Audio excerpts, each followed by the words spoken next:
pledge allegiance to the flag of the United States of America and to the republic for which it stands, one nation, under God, indivisible, with liberty and justice for all. Welcome, everybody. Thank y'all for coming this evening.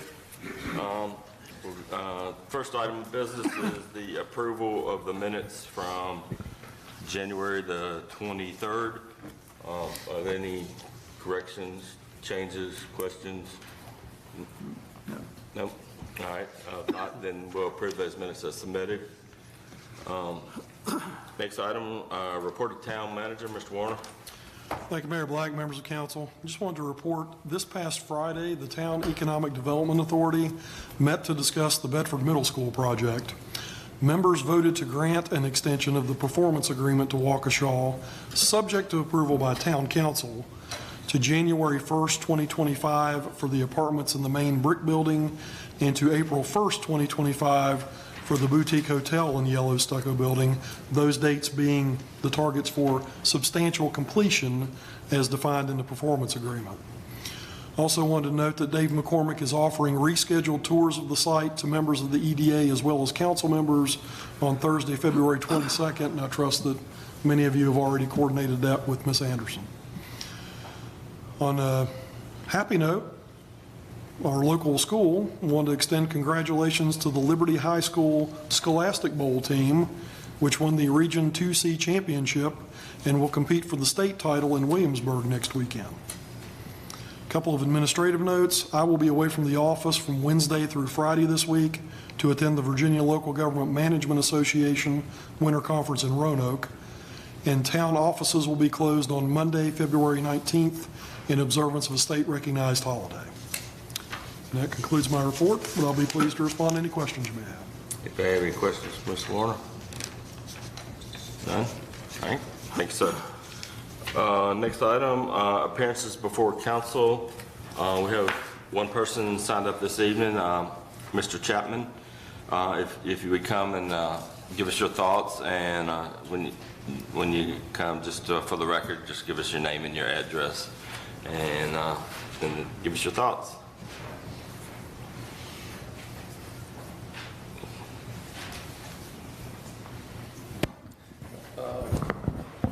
My name is Chris Chapman. I live at 3412 Virginia Byway, which is in the county. I'm here to address electrical issue that I have anyhow. I'm just wondering if you all will revisit the solar policy that you have.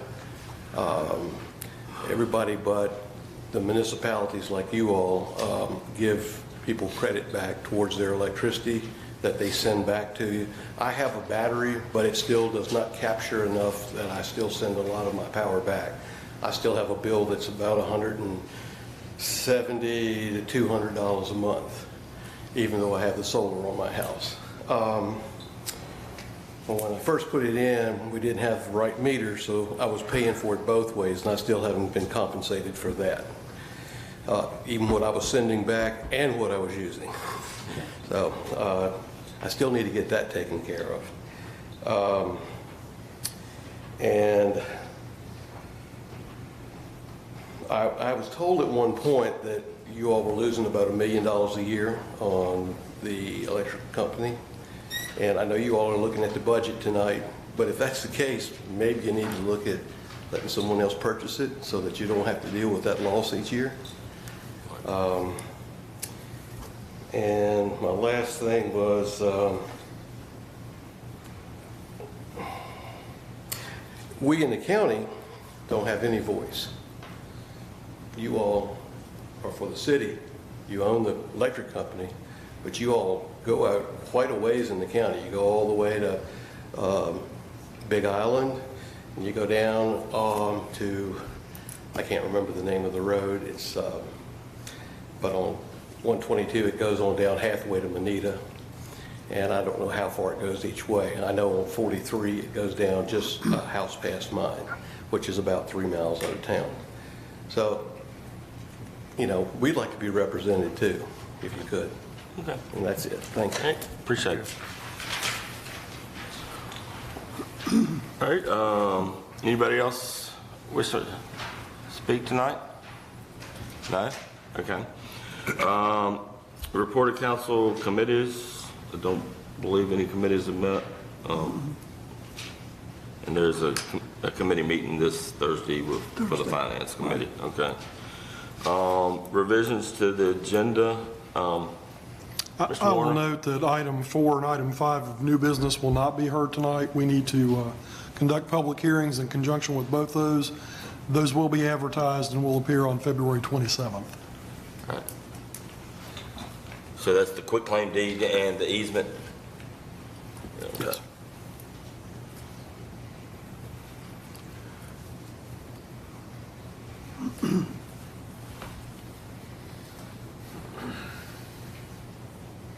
All right, anything else? No? Okay. We'll go straight into the new business then. The general budget allocation of recoveries and rebates. Did you want to go into council, we're really in council comments tonight? Oh, yeah. Yeah. I guess. Moving right along, I figured. If there aren't, that's okay. Sure, Todd, thank you. The only things I want to say is I want to thank the people that are helping at the Warming Shelter. I was there this weekend. We didn't have, it was Super Bowl Sunday, so nobody showed up that Sunday, but they've had people there all the time. So I want to thank the ones that are volunteering there and ask others in the community to help with it. And then just, we have the health needs assessments going on right now. I wasn't able to attend the last one, but they're happening right now. They happen during the day for those that are working, so. Mr. Johansson? Stan? I just feel the need to remind everyone what tomorrow is, Valentine's Day, so please don't forget about your significant other. Of course, if you're single, that would be theirs. But anyway, whatever you do, the card, flowers, dinner, do not forget to do that, for if you do, there may not even be a doghouse for you to come home to. So, happy Valentine's Day. That's all I have. I want to say, last meeting, Bedford Boys Trivia Center bought us a video to watch or whatever. I watched a video the other day, and I mean, the video is a real good video of the history and the past of Bedford and the Bedford Boys and stuff like that. So I just want to commend the Bedford Boys Trivia Center, Kim Parker and Linda Parker on well-made job of that video. And also I want to comment on Mr. Warner and Mr. Rockabee's hard hats. They look nice.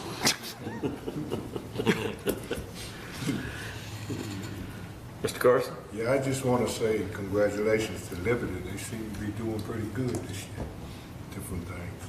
And CG, you just took away my defense. I'm at that age now where I can say I forgot, man, you just reminded me. Well, I've tried that, I but got to make sure I do what I got to do. it still doesn't work. No. No, it doesn't. Blake? Mr. Blake? I'd like to thank everybody in attendance and those that are live streaming. I'd like to acknowledge one of our town staff people that I got a real good, real positive report on, and that's our town manager, Bart. I was approached in Montvale about some storm water drainage issues that happened on Lyle Street, and the person just had questions for a friend, and I directed them towards you, and they were just as your name was just in high honors from all the way west to Montvale, and they also wanted to pass on their thanks to Mr. Keys. So if you'd pass that on to him too for all the support and stuff that they got based on your phone call and contact with Mr. Keys. Several of us attended the fire department awards dinner. What night was that on? Saturday, a week ago. A couple weeks ago. Yeah, a couple weeks ago. 2 weeks Maybe it was ago. 2 weeks ago since I got there a week early. Anyway, but that was a real good event, and congratulations to all the well-deserved recipients of awards. I got to reconnect with some folks that I hadn't seen since I retired from the police department, so it was a good time. Speaking of fire department stuff, tragically, unfortunately, there's one of the firefighters out of Manila that's going through some issues with cancer and stuff, and there's a benefit dinner for him this Saturday there at the Manila Volunteer Fire Department from 5 to 8. So if anyone can attend, I'm sure they would greatly appreciate it. Acts 20:28 says, "Pay careful attention to yourselves and all the flock to which the Holy Spirit has made you overseers." You know, just days following the election, I had, contact with all these gentlemen here, and I have no question that these folks have the best interest of the people that we're here to represent, that their best interest in mind. And I'm just glad that I'm working with you guys and look forward to what's coming up. Good. Thank you. All right, I don't have anything this evening. I think, once again, I want to thank the fire department. It was a wonderful banquet. That was a nice evening, and they recognize their members for all the hard work they've done throughout the year, and we'd be remiss if we didn't thank them from council as well. So that was the only thing that's kind of been a little quiet the last couple of weeks. But anyway, so we'll go right into, now we can go into the new business there. So the next thing is like I said, the general budget allocation of recoveries and rebates. And before I read the actual mild note, this is something that will, in the future, appear on the consent agenda, but it's something new. We just kind of want to make you all aware of an administrative process that's internal, but kind of relates to operations, and it's something that the department heads have been concerned about for a while, and want to credit finance staff for kind of get it worked out. But with that said, I'll note that as of February 5th, 2024, several Virginia Risk Sharing Association reimbursements have been received for claims in the general fund. These claims include damage to police vehicles, fire vehicles, cemetery vandalism, and elevator repair. The expenses for these claims have been paid from the operating account of the respective departments who initiated the claims.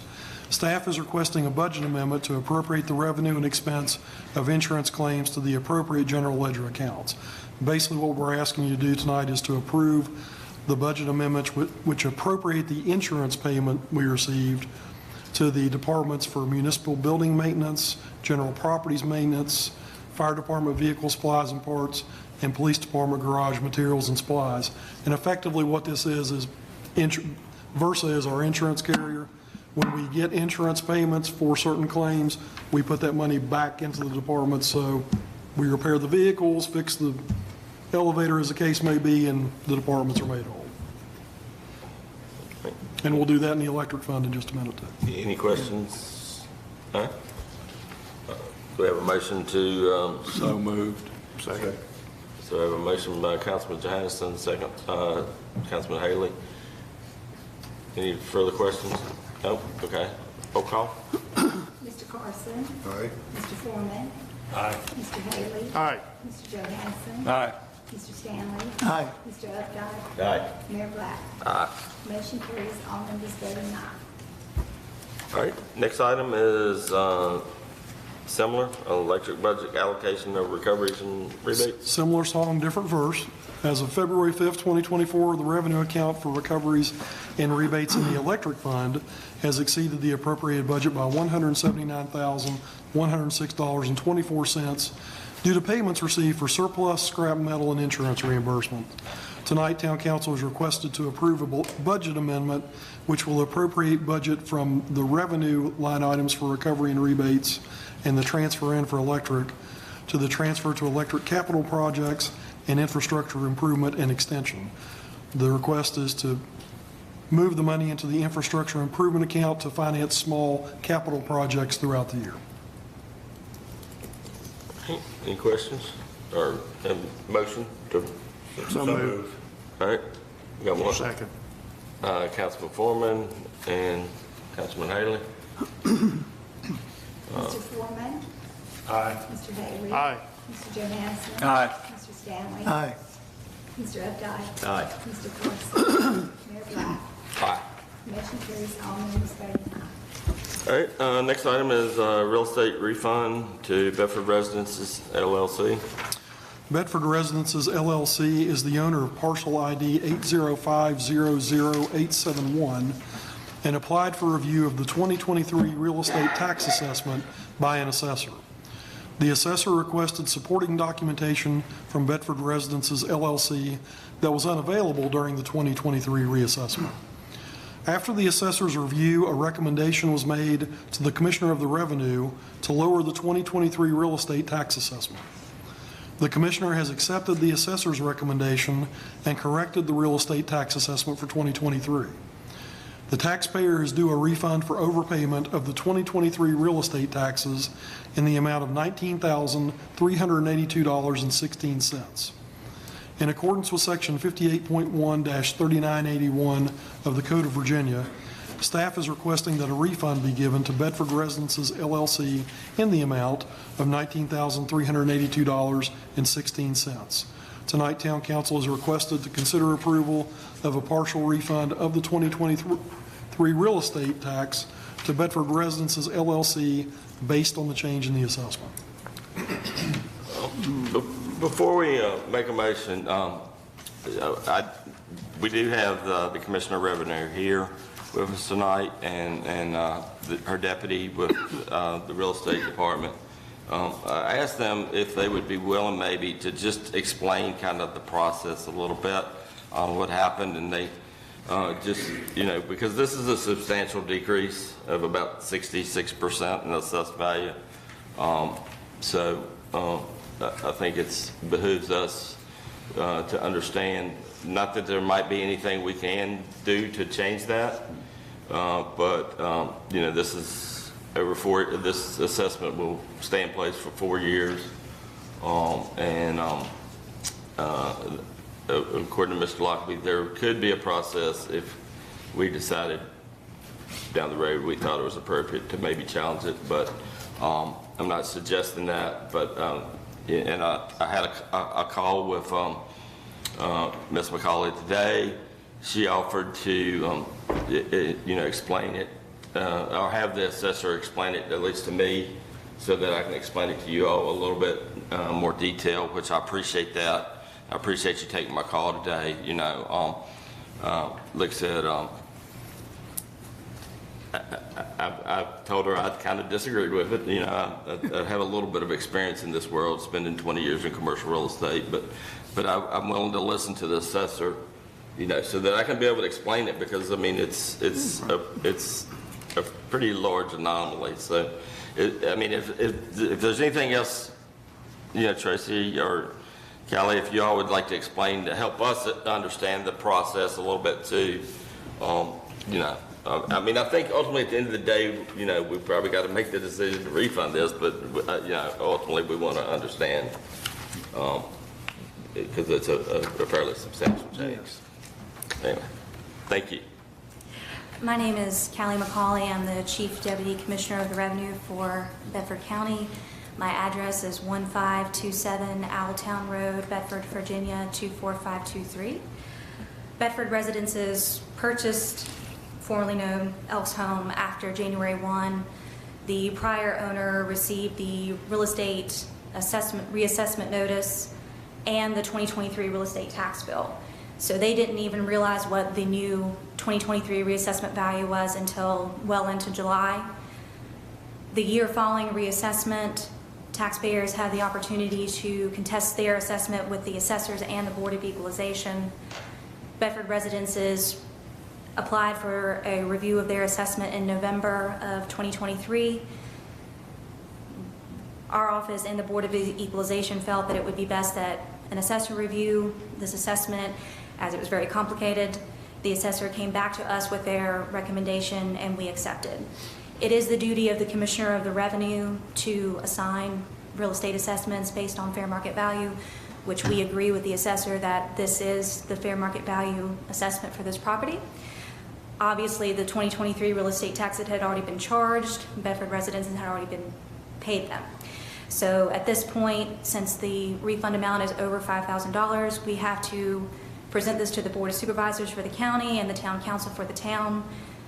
The county has already approved the real estate tax refund for the county, and we're just presenting this to you all tonight as that is what's required by state code. All right.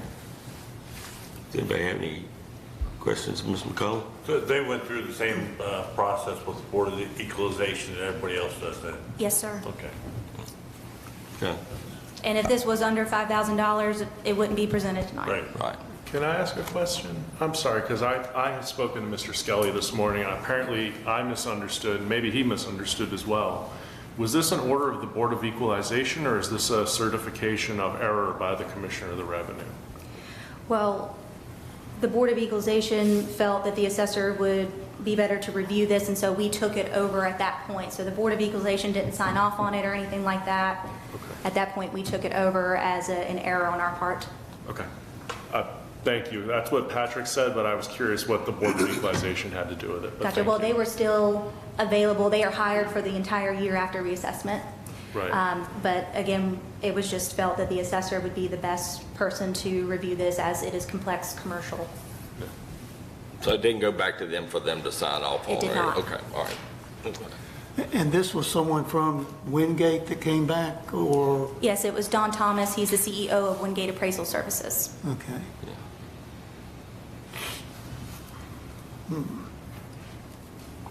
All right, any other questions? Do we have all right, thank you, Ms. McCollum, appreciate it. Any discussion or a motion on this? I would like to think this over a little bit. This is a little drawn out and a little complicated, so to speak. I mean, I'm a little versed in the real estate appraising. I actually worked for Wingate for 4 years, so I understand this just enough to be dangerous. But some of this, I get it, I know how this works, and yes, this is probably final, but I would like to see us table this until our next meeting so we get a little more details on it. I'd like to go ahead and make that motion. All right, so we have a motion to table this to the, for 2 weeks to the next meeting to see if we can get at least a little more clarity and Yes. on how this number was reached. I'll make a motion that we table this. All right, we got a motion, so. Oh, I'm second it. We need a second. All right, so any thoughts, any questions, or, I'd just like a little further detailed explanation. Yes, yeah. okay. All right, so we have a motion to table this till the next meeting, just to see if we can get a little more detail, so we understand it. I mean, that's all we're looking Correct, for, is yeah. to be able to understand, because it's, like I said, it's just a pretty substantial Yeah. change. Any thoughts, any questions? This is just till our next meeting. Till the next meeting? Correct, yeah. yes. Yeah, because, Lisa, Ms. McCauley agreed to reach out to Mr. Thomas That's right. and try to coordinate and maybe it's two of us need to meet with him or talk with him or whatever, but they're just at least so I can explain it to you and we can explain it if we get questions, Correct, yeah. That's all I'm after. That's all we're looking for Yes. right now. All right. All right, so, roll call? Mr. Haley. Aye. Mr. Johansson. Aye. Mr. Stanley. Aye. Mr. Updike. Aye. Mr. Carson. Aye. Mr. Foreman. Aye. Mayor Black. Aye. Motion carries all members voting aye. All right, next item, or move to the next meeting as well already, right, the quick claim and the conveyance of the easement to D-Day Memorial. So that will also be moved to the 24th agenda. Next item is campaign financing reporting. So this was a topic a little bit that came up in the last campaign, and I asked, so right now, and I asked Mr. Lockerbie to kind of explain the codes but basically right now, you do not have to do campaign finance report in town council or local elections in the town of Bedford. In the interest of trying to make sure we are transparent as candidates as well as, people serving on council, I thought it might be worth the conversation of whether we want to adopt a local ordinance to where we can require campaign finance and reporting. So with that, I'm going to turn it over to Mr. Lockby so that he can explain in a little more, detail what the Code of Virginia says and what we would have to do if we decide. And we're not looking to make a decision tonight. We're just looking to see if we want to move forward with trying to come up with a local ordinance. All right. So with that, Mr. Lockby.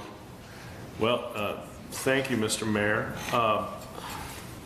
You said most of it. So the Virginia Campaign Finance Disclosure Act of 2006, it provides that candidates, campaign committees, and political action committees in Virginia need to make certain disclosures as part of their campaign contributions. And I can't remember exactly what the limit is, but there's a limit up to which you can just get anonymous gifts. Here's a $20 bill. There's a point above that where you need to keep records of who the gifts are from. In larger jurisdictions, in cities and counties, you need to have, this is all just a matter of course, you have to do it. Most of these for local elections are filed with your local elections registrar. Political action committees can wind up getting filed differently. Towns, however, with a population of below 25,000, there does not have to be any reporting aside again from the political action committees unless either the candidate raises over $25,000 in aggregate, in which case they might have to go back and report stuff that they had before once they cross the $25,000 threshold, or if the town council adopts an ordinance. And you could, because there is that ability to adopt an ordinance, there is some flexibility in terms of how you would do this, as you could set the cutoff as being, instead of 25,000, you could set it as being 1,000. There is, because the power to require everyone to do something normally would carry the lesser power to require any reasonable group of people to do something. And again, it would have to be something like a threshold of money. You can't just say all Republicans have to file this or something like that. That would get you in trouble.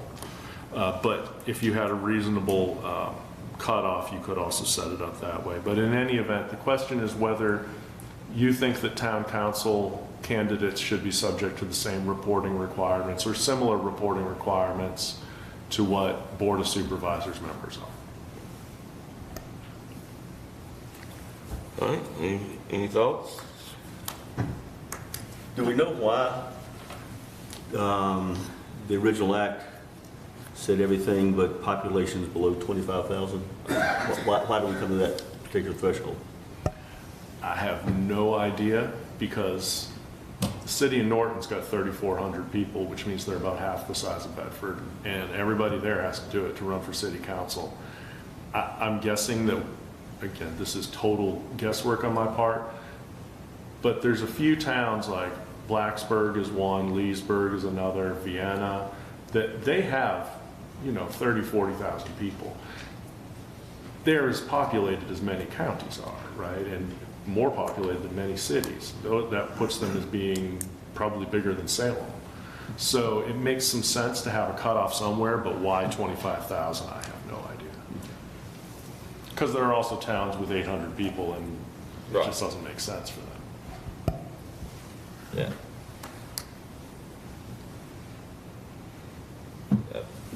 Does anybody got any thoughts? Do we want to I think look at the drafting of an ordinance, or do we want to just let it stay like this? I think way last year's election went about people talking about transparency. I think there would be an option to put ordinance in place. I know there's other places, like you said, other cities or other towns that has this ordinance or whatever. I don't think it would be anything that really would affect anybody. All you just got to do is report if you get any campaign money or anything from anybody else. That's pretty much all it is. It's a simple process. Yeah. So if a candidate, never accepts $1 from anybody, there's no really reporting requirement, But if you accept over whatever the threshold is, you know. I think the code even says if you accept over 1,000, is that?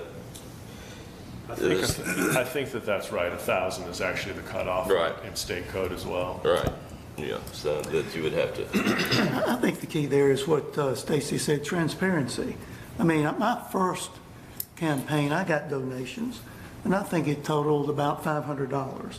And I put it on there because I thought I did not want to take any chances of not reporting something that somebody made towards me. Now, I've not gotten any since, so I'm not sure what that says, but nonetheless. But yeah, I think it's worth thinking about and going towards, and that, you know, if you have a big contributor, I'd like to know who it is or why. And not necessarily why, but who's backing them and all that. I mean, it should be public, is what I'm getting at, but I like the word transparency. So I think it's worth considering and looking into. I think it's a good idea for us to put Yeah. something in place. And I think the past election showed that. I know a lot of money was given up for people who was really trying to get into council. But I think that through transparency, we ought to know. Yes. yeah, there's I think nothing the saying you public ought can't. to know, you know. I You mean, know. me, I've always tried to avoid taking anything from anybody because it's been my experience when people give you money, they're expecting something from it. Yeah, And I don't you're want to be right. obligated to nobody, so I do what I do. with Yeah, my money. Correct. But that's- I think it's a good idea for us to.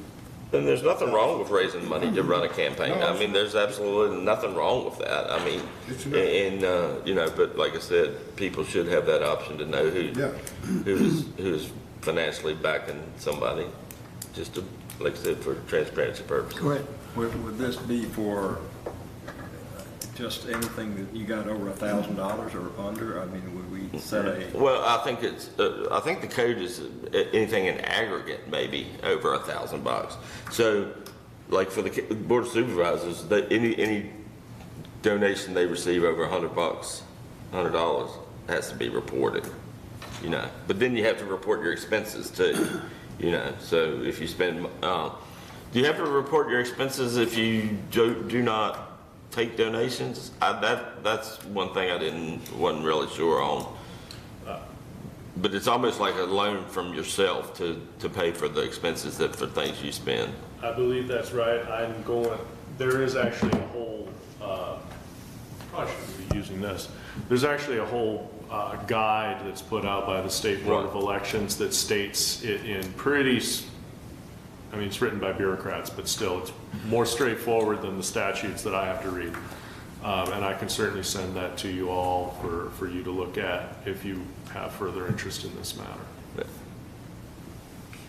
All right, so do we want to just get that guide and then give Mr. Lockley guidance maybe at the next meeting on whether to try to go ahead and draft an ordinance for us to entertain, or That's what I would is that, suggest. is that good? That's good. All right, and then we that way, because you know, everybody can think about it a little more time, you know, if you got heartburn or, you know, whatever. All right, so we'll do that. If you can just get that guide, maybe get a copy of that guide out, Mr. Lockwood, to everybody, and then that way everybody knows at least up here what you gotta have to do. You know, but anyway, thank you. Next item is a presentation from our finance and IT departments. And I see, wow, these nice new TVs. Is that what the hard hats are about, in case the TV falls on you? I guess what it says, in case of TV failure, yes. Oh, wow. That works. Good evening, Mayor, Vice Mayor, members of council, and thank you for the opportunity for Jonathan and I to review our operations of our departments before you tonight.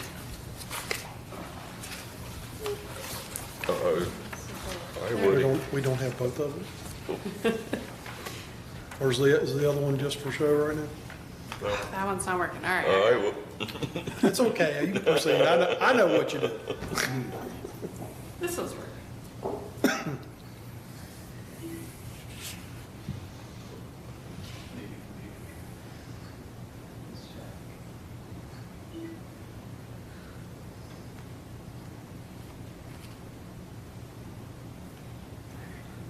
All right, call I'm out sorry, to Andy.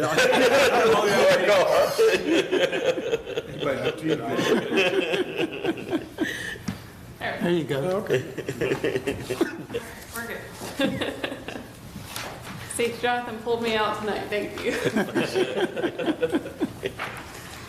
So although finance and IT provide different services, we did want to present before you together tonight because we share the same type of goals and mission. We provide important services by assisting our departments to comply with best practices, legal requirements, and we also focus on providing excellent customer service for internal department users and our external customers.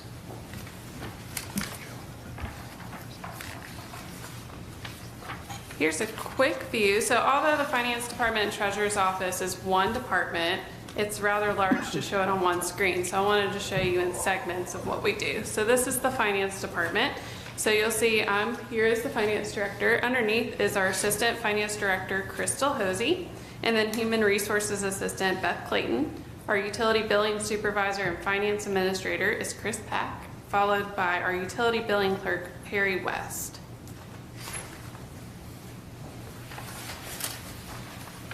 And then if we go over to the Treasurer's Office side of the house, we have myself in the position of Treasurer. We have our Deputy Treasurer, Shannon Phillips. We have our Treasurer Clerk 1, Sarah Wilkes. We have our Treasurer Clerk 1, Mary Salmon. And we have Treasurer Clerk 1, Sam Barone. And that is the employees for both of our offices. So the Finance Department and Treasurer's Office function to safeguard the town's finances and to process the revenues coming in and the expenditures going out. Based on our latest adopted budget, this is approximately $35 million a year that we have coming in and going out. And as a quick visual here, most of the money is coming in. That's on our Treasurer's Office side. They're collecting and receiving money. And then on the Finance Department side of the house, they're spending that money with P cards and accounts payable checks.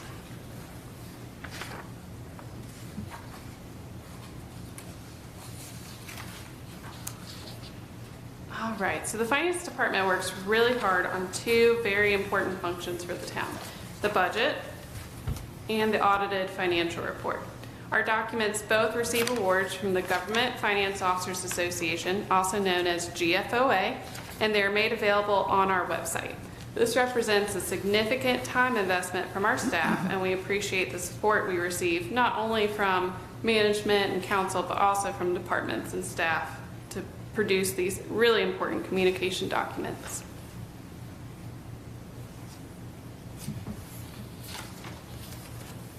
A little bit less well known, we also issue monthly financial statements. This is sent out to our department users and to town council, and this includes all funds managed by the town.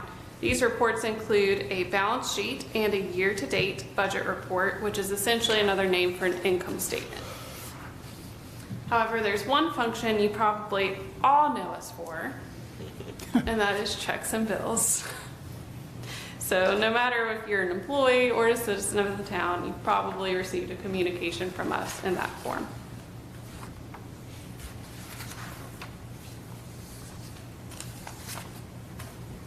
So with Bedford soon to run on Duncan, I thought this was an appropriate quote to share with you all tonight. This is from the ebook from GFOA that I've printed for each of you called Understanding the Fiscal Health of Your Community, an Elected Official Guide, published by GFOA.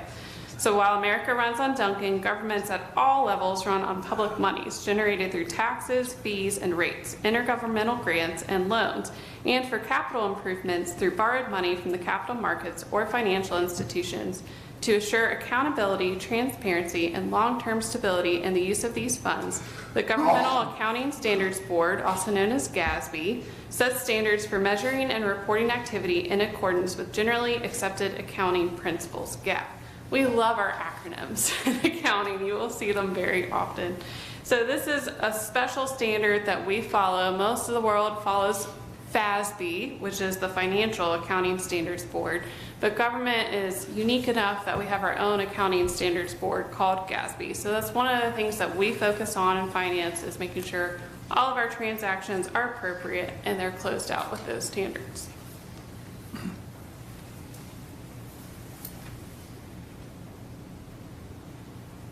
So let's ask ChatGPT, what does a small town municipal finance department do? So ChatGPT says, a small town municipal finance department manages the financial aspects of the local government. This includes budgeting, accounting, payroll, and overseeing revenue and expenditure to ensure the town's financial stability. They may also handle tax collection, grants, and financial reporting. I have to say I was impressed. I didn't think ChatGPT would do so well. So if we start taking a look at what we actually do, accounting and general ledger, it got that. Financial reporting, it also got that. Budget administration, another check. Payroll and benefits administration, another check.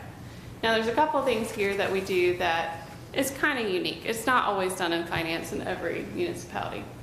But we also have risk management. That's our insurance claims renewal that we do through Versa. That's handled in our department. We do utility billing and general billing in our department.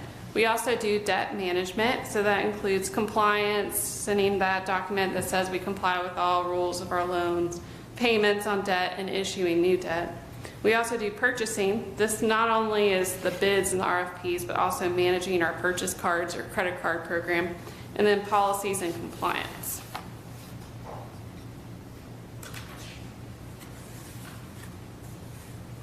Now heading over to the treasurer's office side, we'll see how ChatGPT did. We give it credit for bank reconciliation, that's a part of accounting.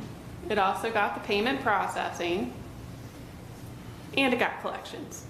Some of the things it didn't mention, investment and interest earnings, so we manage all of our bank accounts to make sure we're getting the best interest rate.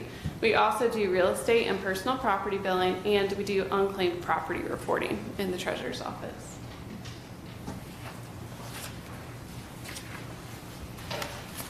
And one thing I wanted to go over tonight is, what is our fund accounting structure? What is our department maintaining? We have 3 main units that we maintain. We have something called governmental funds, we have enterprise funds, and we have component units. So when we're talking about governmental funds, 9 times out of 10, we're talking about the general fund. That's the main fund that we are operating out of. However, there's other ones, and when we do our audit, they're all consolidated together. So we have a cemetery perpetual care fund, also known as Fund 3. This is where when we sell lots for the cemetery, a portion is set aside and is put into this perpetual care fund. So when we no longer sell any lots, we have the principal balance to use interest earnings to pay for that perpetual care. We also have restricted funds. This is where we receive police donations. We also have a capital fund. This is where capital projects come out, one-time purchases, and we've also started adding some of our grants to this fund. And then we have a revolving loan program. And this was provided by a grant previously, so it's supposed to continuously roll over. In enterprise fund, it's fairly simple. We have a solid waste fund and its associated capital fund. We have an electric fund and its associated capital fund. And then lastly, we have 2 component units. We have an Economic Development Authority, or the EDA, and we have the Redevelopment Housing Authority. So as finance, we produce financial reports and serve those boards as well.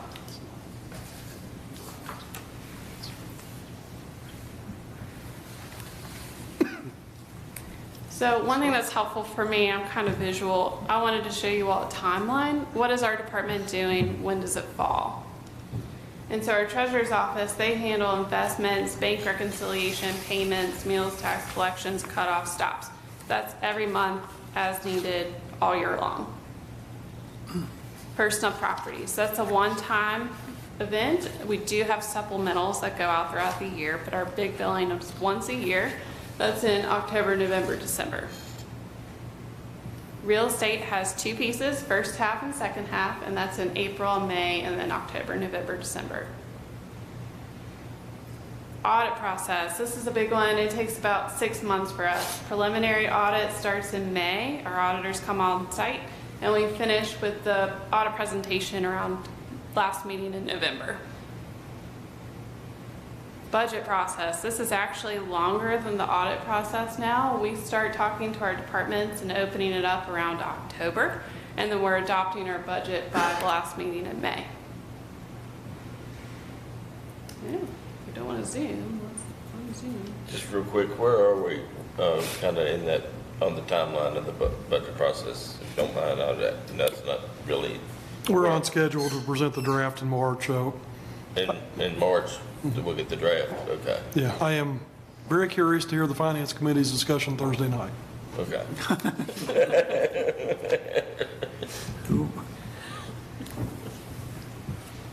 A few other things that we do, accounting and financial reporting. It looks like this is trying not to work. Let's see.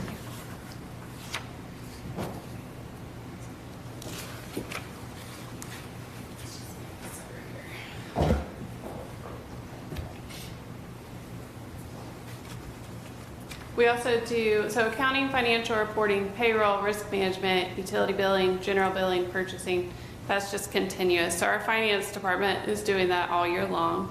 And then unclaimed property and debt set off, this is once a year. It's hitting October and it's due November 1st. So that's when we're doing that process. W-2s and 1099s, that's really January. They have to be uploaded by January 31st. Open enrollment, that's for health insurance, and it's done in April and May. And debt compliance and financial assurance, so that's due to all of our lenders end of the year. And then also we have financial assurance due for underground storage tanks and DEQ requirements that we do.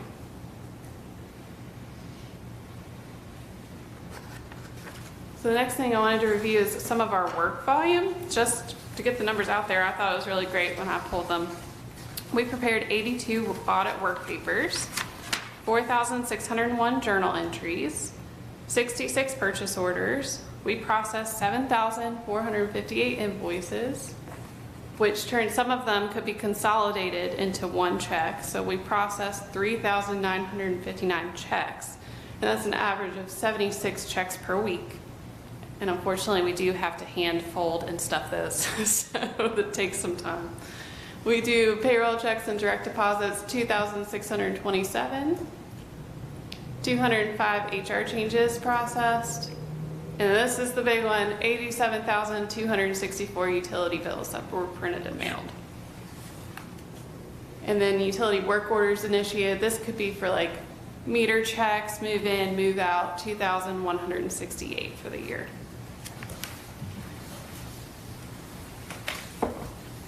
So I wanted to walk you through a quick example of, like, this is an audit work paper. So what does that look like? Well, one of the things that we have to do every year is hunt for capital assets, and then we have to depreciate them.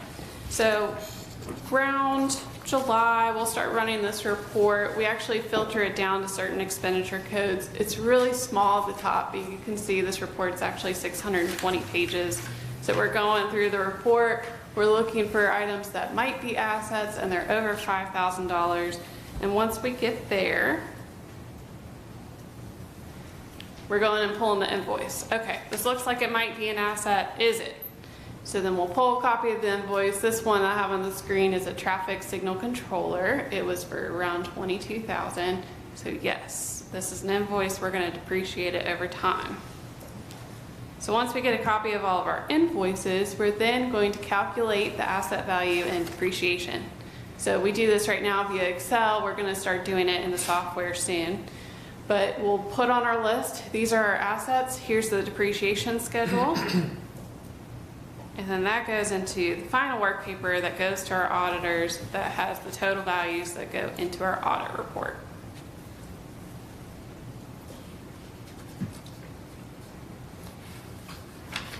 So looking at the treasurer's office side, here's some of their current year work volume. So they processed 93,713 transactions.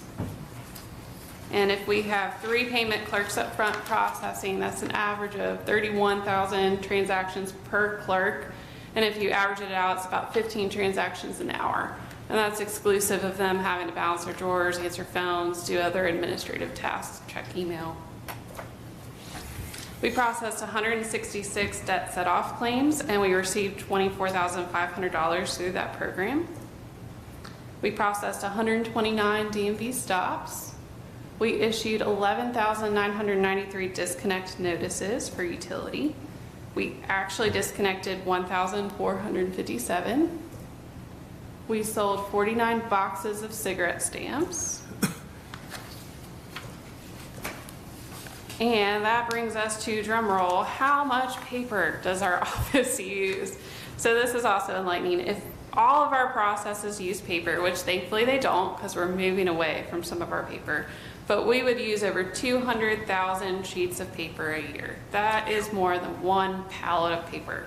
So the cost of a pallet on paper is about $1,700 a year in paper that we are going through. And there's a lovely image of the amount of paper we would use. So I have to put in this plug. Please help us go paperless. We are doing email direct deposit notices now. It's encrypted and it's sent to a personal email address. We also offer utility e-bills. If you go on Customer Connect, you can sign up and get your bill emailed. And then new in 2024, we just started processing ACH payments to our vendors. So they no longer get a printed check. It's going direct into their checking account and they get emailed a notice saying this invoice has been paid.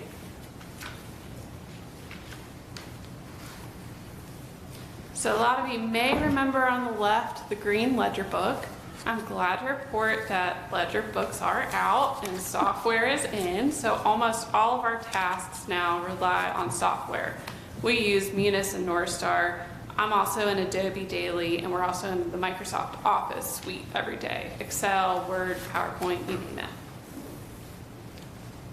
it. And this is the same one the county uses, correct? That's right. I think they actually have the most clients in Virginia now. Oh. Tyler Technologies. So as software becomes more prevalent in the area of finance, this is my tag team over to Jonathan here, we're seeing that information systems is actually being blended into accounting degrees. So you can see Virginia Tech, they're offering a degree, it's accounting and information systems. It's becoming more technologically savvy, and our partnership with IT is becoming more and more important. And in JMU, you can see the same thing. If you look halfway through, it's talking about information systems along with the major. And with that, I will turn it over to Jonathan.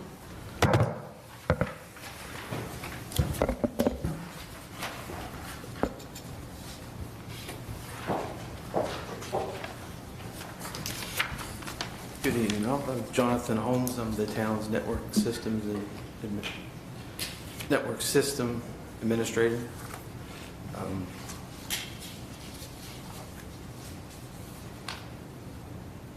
To start out, look at the structure of the department. There's myself and a network systems technician that make up the department. And we work under directly the town manager and collaborate with all the department heads and the staff members.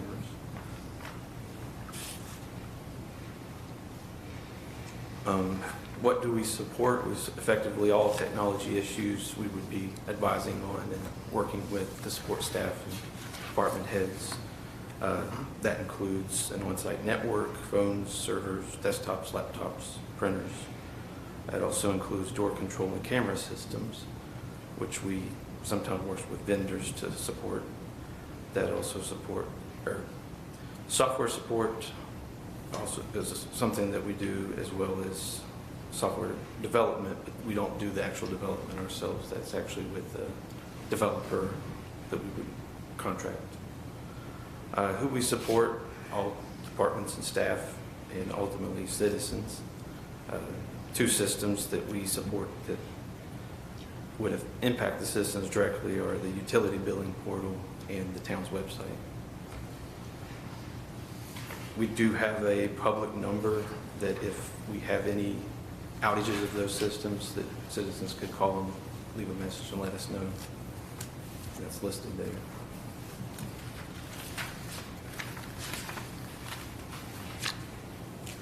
Who we work with on a daily basis, several of you have been by to see us, and so we work with council members, and we also work with manufacturers, some of the organizations that manufacture equipment, to try to get the needs of all the departments and staffs met.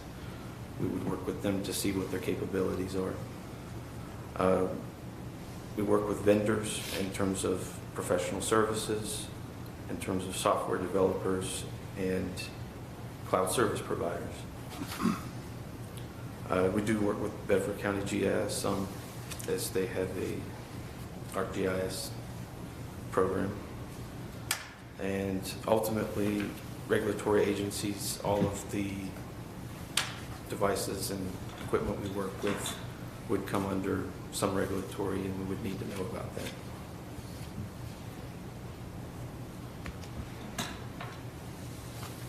Kind of breaking things down in terms of organization-wide, some of the technologies we work with are the door systems, cameras and phone systems, the server, software, and security, all of our town-wide, not to any specific department. We do some business analyst, example being working with recently the electric department, finance department to look at potential software solutions that could improve things.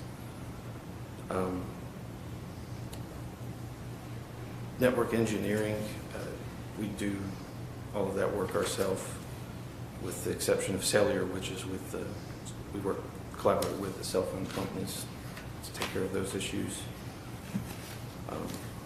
Staff technologies that we directly support are all the desktops, laptops, cellular phones, tablets, any software issues that staff has, as well as printing issues.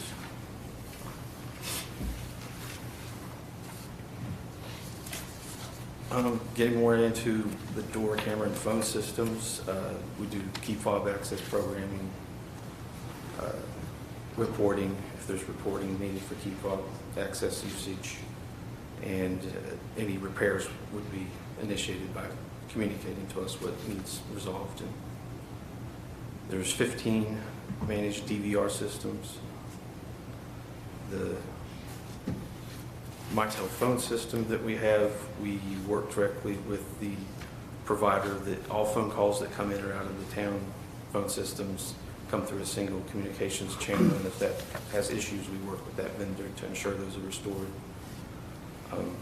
We have a number of IVR or auto attendance systems, which is if you call and you hear a recorded message that offers different options to communicate with different departments. We do work on that. The phone system itself has a system that must be maintained, and that system we do work with.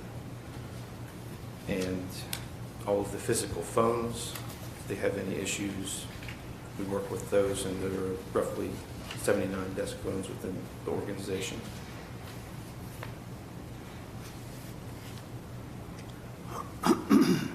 Software, we have a significant amount of software, and so kind of looking at some of these by public or by department. Public Works, we have a cemetery management software, diesel engine repair, shop service management, inspection signs, landfill. We have a software package, CompuWay, that supports directly the landfill. Computer-aided drafting and design applications that Public Works uses, as well as time clocking and, of course, the financial software tower. For the electric department, we support a metering security software, a meter data collection software, and ultimately the utility billing system, which is currently Northstar. The electrical engineer has a number of programs that he uses for his application and performing his job duties, so we support those as well. Electric department has time clock system that we support, and then of course their financial need application. Jonathan, can I ask a quick question? On the mobile data collector, is that vendor supported, or do you all set all that up for the upload, download of the billing cycles that they go out and read? And it's a combination. So ultimately, Itron, the company that manufactures the equipment, right, they are available to the IT department for more complicated repairs. But the initial contact of we have an issue that is done through the IT department. Some of the issues we've been able to resolve ourselves, but then yes, if it is a more complicated issue, we would work directly with the manufacturer. So I guess, and your department decides what cycles to be read, what reading cycle, and then it downloads to their or the employee's laptop? The electric department has an employee that has a tablet. Yes. And so she is able to start that cycle through the Itron software, go and read the data, and then once the data is read, Right. that same program then is able to turn it into a file that the finance department. But it starts, I guess, in finance, yes. Yeah, Carrie initiates the file. Correct, yeah, that's what I was, I understand the process, but not exactly here. Thank you. For the fire department, we had worked with the video production software, and not in producing videos, but in just supporting the software. Some dispatching software that they had, as well as the financial software. For the police department, we work with the financial software. They have a records management system that we work with. And then there's some software to do with accreditation and citizen feedback, so we help support those systems as well. For finance, our software is HR, payroll, all the tax forms, the budgeting, utility billing, procurement, forms and payment processing. For economic development, our software that is used is the Tyler Technologies as well, and that's for building inspections and zoning, and then there's some software for marketing or business licenses through the Tyler Technologies. Administrative-wide, the Tyler Technologies software does have some internal controls and approvals processes, so it's a part of the business process. And the IT department itself has software for server management, backup, and security that are particular to our department that we utilize.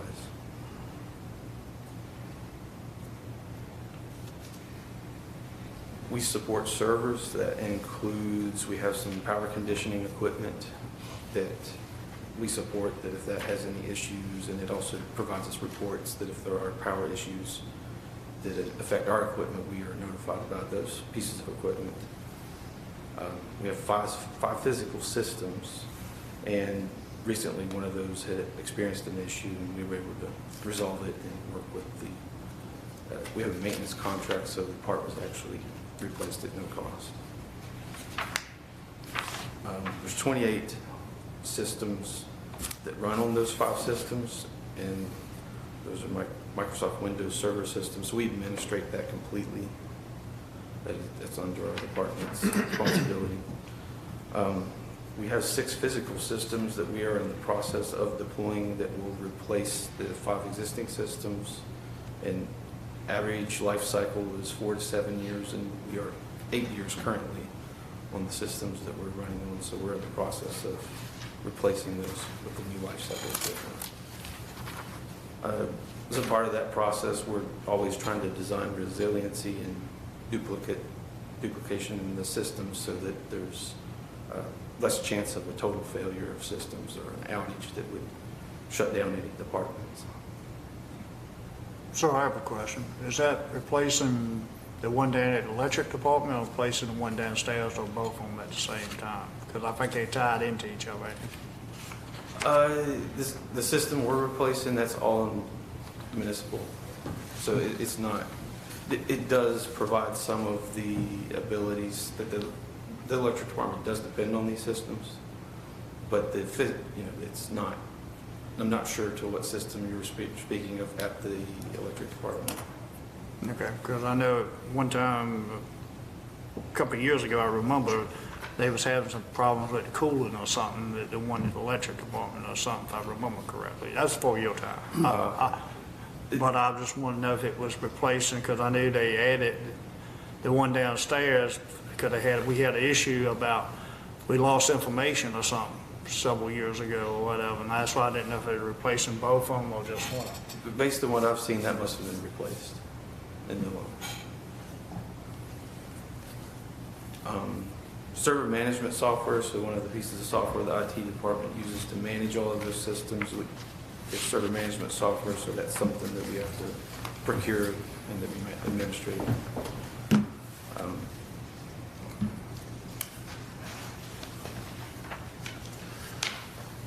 Systems patching and software updates is something you have to do across all of our devices, whether those are cell phones, server systems, the software that runs on those systems. We have to ensure that all of these devices are up to date for security reasons. Can you locate any of those? Just find out where the- examples, or you need physical location? Physical locations. Today, we do not have a system that does, you're talking about cell phones Well, or? pads, laptops, so forth. You don't have any way of There's no tracking where they system are. that would provide the geolocation Correct. of the device. Oh, You don't?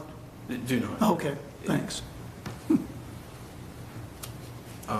Security, that's a big part of what our department does. So we do have a training and awareness platform, which we enroll all of our users in, and we'll train them, and we'll also send examples that helps them better learn the techniques that hackers use or that cybersecurity professionals. We also do help desk security services, so we do encourage staff to call us if there's anything of concern that they are not completely aware if it's a security threat or not. We will assess that for them, so we do encourage them to call us for those. Again, security patching is an important part of our security. Reading and researching active threats. We prefer to know about things before they hit the news, so we do keep up with what's going on in the industry and stay ahead of those. And part of that process is assessing vulnerabilities acknowledged by the manufacturers, so manufacturers do disclose when they're having issues, and we then seek to immediately patch and resolve the issue. One quick question. So on the security checks, you send, the phishing, trying to check and see if we're making sure. How are we doing up here? Are we doing okay on, we're not failing up here? And Correct. To my knowledge, nobody has, and if you do, it does enroll you in an awareness program to train you on those issues. Okay. But to my knowledge, no one's had issues, and if you ever do have things you're not sure about, we encourage you to come see us or contact us. Okay. All right, good. Just be aware. He's testing you. The eye in the sky. Business analysis and IT projects with each department head. There's obviously, as Ann mentioned, there's a lot more need for information technology and all of the business processes. So we're working with department heads to make sure their needs are known to the software vendors and to the potential vendor that might service that department. Of course, part of that is identifying which vendors may provide the best services for those departments. Another part of that business analyst is identifying ways to use the existing software. So if reporting, for example, we might try to, the department might call and we need to assist them with trying to come up with how to report something from that software. Identifying products to solve problems is a big part of what we're doing to keep in mind all the potential technology solutions and offering to the department's potential products that could help them with their business practices.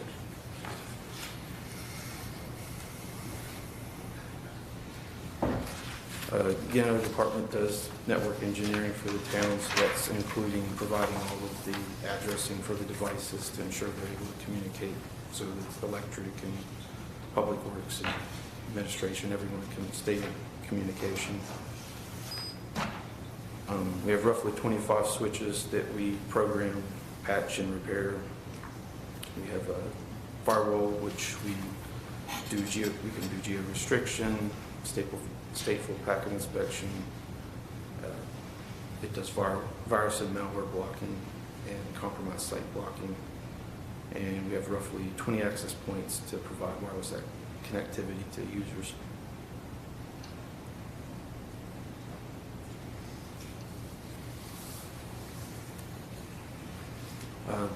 Big part of what IT is the help desk. So we do have an internal published number for all staff to contact us at, so that if they ever have issues, they can immediately notify us of those issues.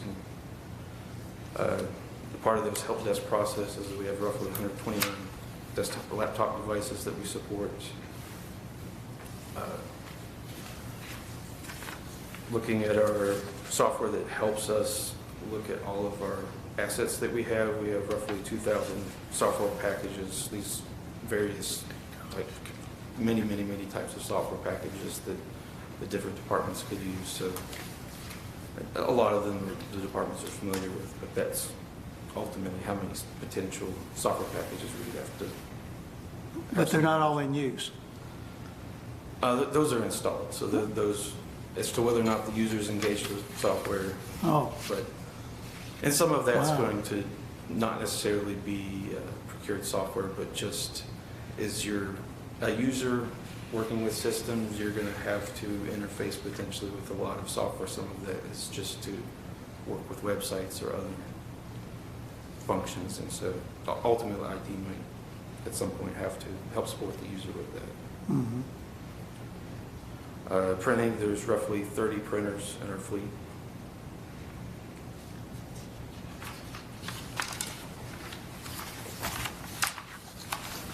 In terms of when we try to design or implement solutions, we're looking at standardization.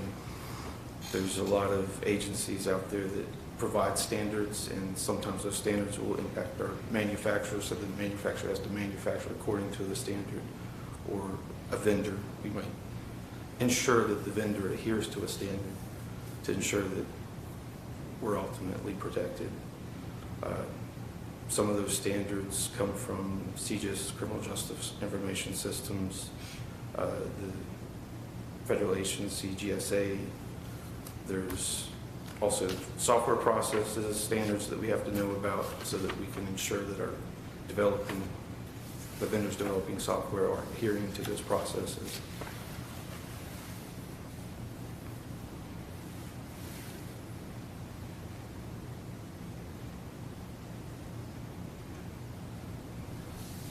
And our methodology for responding to support items and repairs, we try to look at the total number of users and staff members impacted, or the total number of citizens impacted, so the scope of the severity of the issue, we look at that.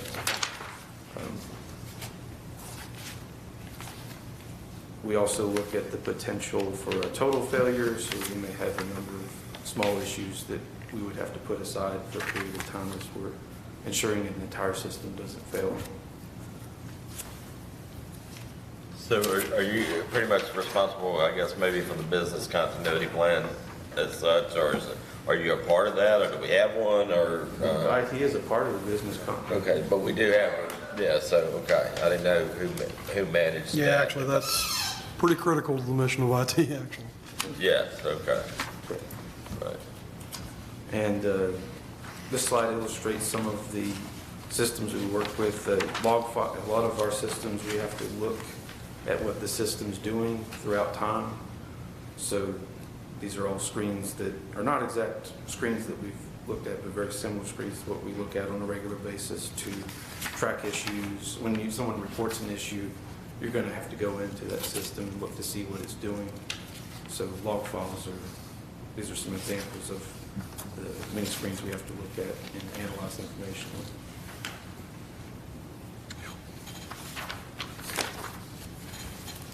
And that concludes the IT portion. Any further questions? So, I mean, obviously technology is evolving, and I mean, it's going to be even more crucial in the future. Us old guys up here, we probably don't understand it, as well as we should, or some of us old guys. But anyway, I mean, do you think we're in a pretty good place right now? Are we behind a little bit?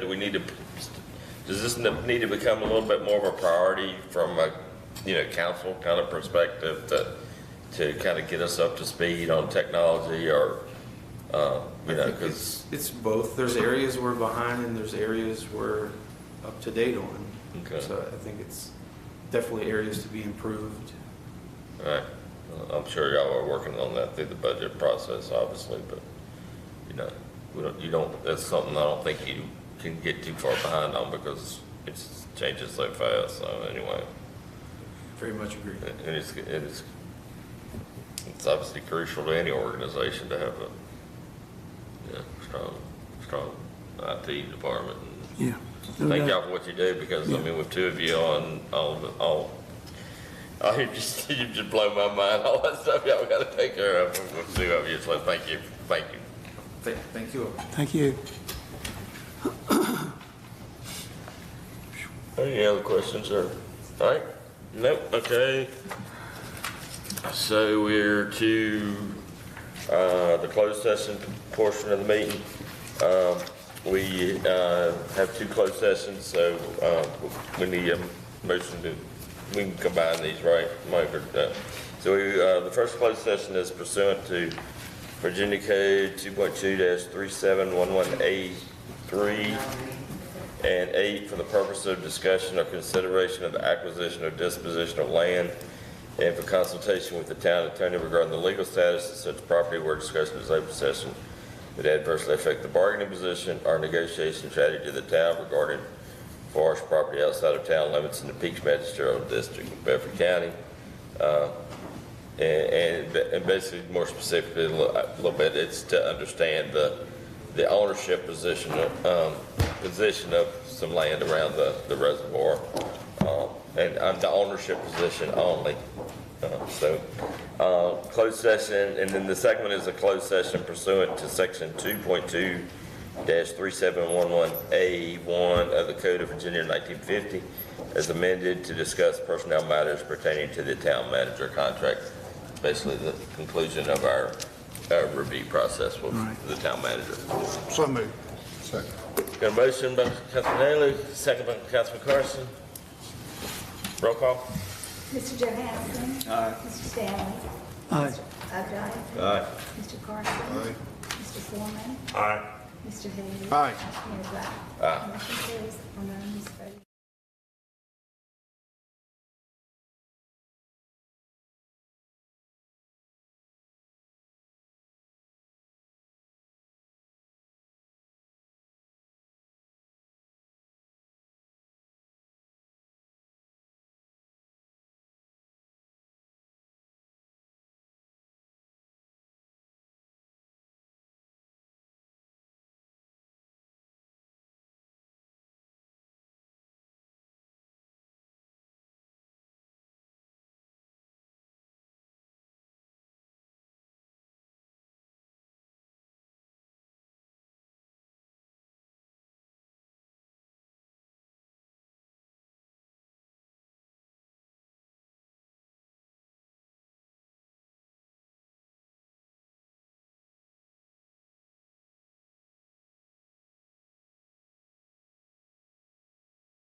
as lawfully exempt from open meeting requirements by Virginia law were discussed in the closed meeting to which the certification resolution applies.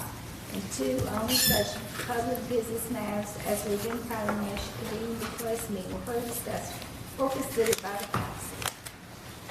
We have a motion? Anybody? So moved. Second. Good. Roll call? Mr. Stanley? Aye. Mr. Updike? Aye. Mr. Carson? Aye. Mr. Foreman? Aye. Mr. Haley? Aye. Mr. Johansson? Aye. Mayor Black? Aye. Motion carries all members of the We're adjourned. All right. Hope you feel better.